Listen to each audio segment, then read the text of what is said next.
Salut à tous et bienvenue sur AZ237. Cette histoire eut lieu dans une ville d'Espagne, mais elle aurait pu arriver n'importe où dans le monde. Lorsqu'on agit avec arrogance, on ignore souvent que cela peut nous rattraper de nombreuses années après, et ceci de la pire des manières qui soit. C'est ainsi qu'une fille riche humilia un serveur parce qu'il était pauvre.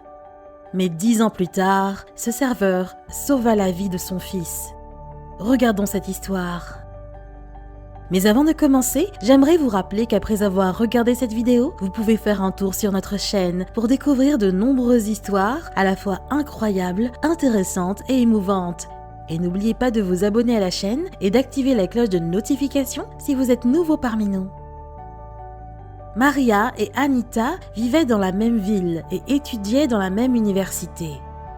Les deux filles étaient belles, mais il y avait une différence significative.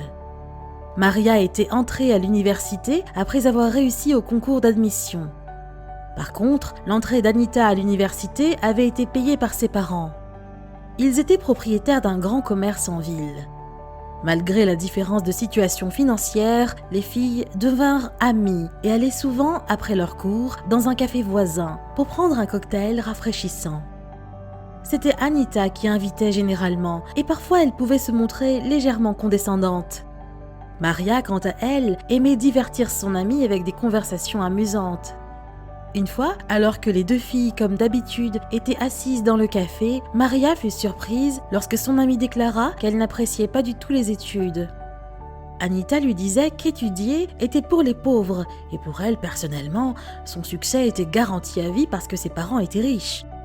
Le serveur arriva et demanda ce qu'il pourrait leur offrir.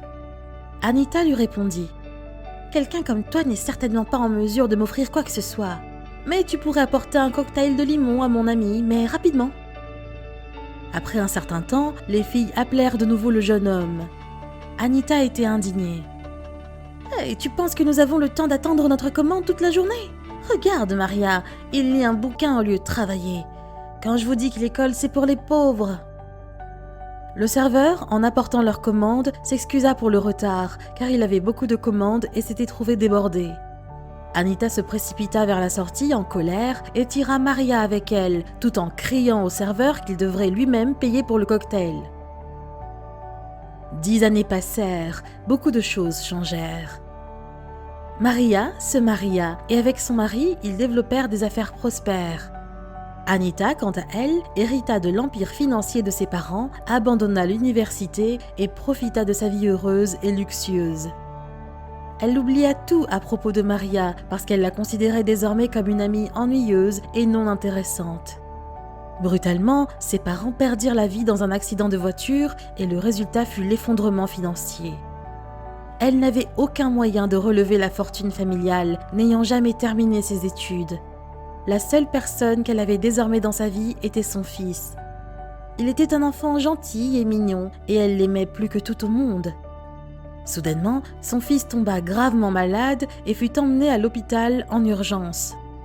Une opération était nécessaire. Anita pensa avec horreur qu'elle n'était pas en mesure de trouver tout de suite le montant total représentant les frais de l'opération. Elle pensa à la possibilité d'emprunter de l'argent, mais ses amis n'étaient bons que pour gaspiller l'argent de leurs parents pour des plaisirs exubérants. C'est alors qu'elle se souvint de son amie aimable et responsable, Maria. Elle n'avait pas vu Maria depuis qu'elle avait refusé de prêter de l'argent à son père qui avait besoin d'un traitement. Mais tant d'années s'étaient écoulées et son fils avait désespérément besoin d'aide. La voix de Maria au téléphone était calme. Elle répondit qu'elle serait heureuse de l'aider, mais qu'elle avait besoin d'investir de l'argent dans le développement de sa propre entreprise. « Je ne blâme pas ton garçon, mais toi oui. Tu es celle à blâmer pour avoir abandonné tes études et gaspillé l'argent de tes parents, » répondit Maria avant de raccrocher. Le lendemain matin, à l'hôpital, l'infirmière vint la rencontrer en souriant et lui annonça que son garçon avait eu une opération réussie. Quand on lui apporta la facture, elle fut choquée parce que la facture faisait juste 5 € et elle ne comprenait pas pourquoi. Le médecin entra dans la chambre et exigea le paiement de la facture. « Mais il y a une erreur, docteur. L'opération ne peut pas coûter 5 €, chuchota-t-elle. « L'opération a été faite gratuitement, mais vous me devez ces 5 € depuis ces 10 dernières années pour un cocktail de limon. » répondit le médecin. En regardant le sauveur de son fils, elle se rappela des mots qu'elle avait dit au serveur 10 ans auparavant. Elle prit 5 €, les remit au médecin et quitta la pièce. Le médecin ajouta seulement « Oui, vous aviez raison. L'éducation est pour les pauvres, mais l'ignorance est pour ceux qui mettent l'argent au-dessus de tout et ne comptent que sur leur fortune. » Cette histoire nous donne plusieurs leçons. D'abord, étudier et vous construire vous-même apporte toujours des résultats positifs.